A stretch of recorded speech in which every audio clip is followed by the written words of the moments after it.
Happy Monday morning, family, and the market is looking good. So we're getting our move back to the 21, which, at least for me, is what I positioned myself for there on Friday. So making the move back here this morning, guys, take a look at the futures for the Qs, up about 1.5%. And then we look at the futures here for the S&P 500, and not quite above the 21, but we have pretty much damn near made it back home. So here's the thing. If you have positions to the upside, calls, credit spreads, you're in good shape this morning. Where today could be a bit tough is if you don't have positions and now you're looking to enter. Here's why. A lot of times, guys, and we're underneath the 21, a majority of the times that we move back to it, we're just going to get rejected and make another leg to the downside. So by no means am I saying it has to happen every time and that's what's going to happen this time. But of course, in this environment, the potential is there. So just keep in mind that potentially we could see things roll over again. So here's my little checklist, guys, of things that you want to watch today to get a sense of, are we going to hold up at or above the 21? Or once again, have we made a move back home and now we're going to get rejected and make another leg right back to the downside? So a couple of things you can look at today, guys, right? One of them is going to be $ADD. So that ad just simply tells us, guys, if more stocks in the market are gaining value or losing value. And all that really is a buying and a selling thing, supply and demand. So when you keep a look here on the ad this morning, guys, say in the event the market opens up and ad just continues to rip higher and higher and higher, that's a sign that they're continuing to buy. Even after the gap up, they're continuing to buy. In the event that ADD aggressively begins to roll over, that's a sign that more stocks are now losing value. All that means they're starting to sell. So we get this big gap up. A lot of folks are going to be having that FOMO, looking to jump in.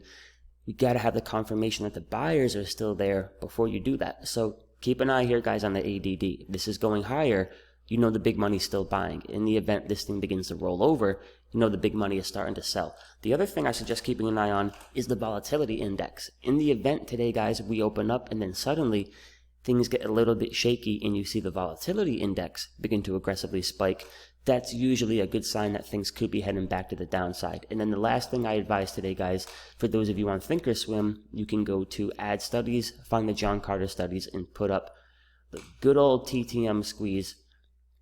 But what you can look at here, guys, on, say, an hourly chart today is just potential signs that the momentum to the upside is kind of drying out, right? That we're getting a little bit exhausted to the upside. What you can do here with the squeeze indicator, guys, is, take a look here at the futures. We begin to lose a momentum to the upside when the light blue bars shift and change over to dark blue.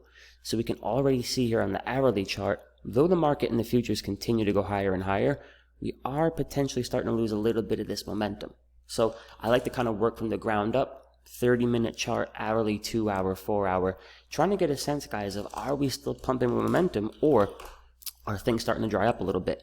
So you can take a look here at the SPY and potentially the same thing. So those are just a couple of things I'm going to keep an eye on. It's important to have like a little checklist and rules, so to say, of what you need to see from the market and the internals and the big picture before you go blindly jumping in.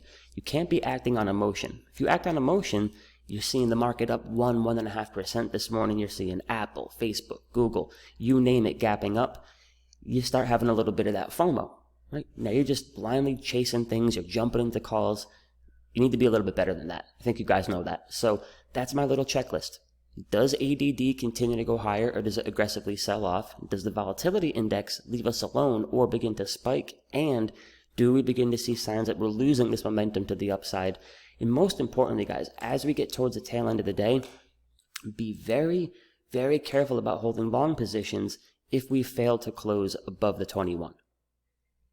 You still got to be a little bit careful even if we do close above the 21, but man, in the event that we don't close above it, just be careful. All I'm going to say. So heading into today's session, guys, I have got call credit spread on Goldman Sachs up at 205. I got an iron condor here on Amazon, and I got 2 sets of put credit spreads on Google. Max profit between all of these is about $7,300. I got orders set to lock up about $6,600. And that is, for me, guys, I'm pretty content with that. We'll see what the market does, but I'm not really going to head into today's session in a rush to put more capital to work. I like my positions and markets doing what I needed to do. More so going to focus on protecting those gains and then seeing what the rest of the week brings us. So I wish you guys the best of luck today. Instead of acting on emotion and chasing things, use that little checklist if you haven't already subscribed, and check us out at focustrades.com, and you can trade live with us every day. I'll see you guys in there. Peace out.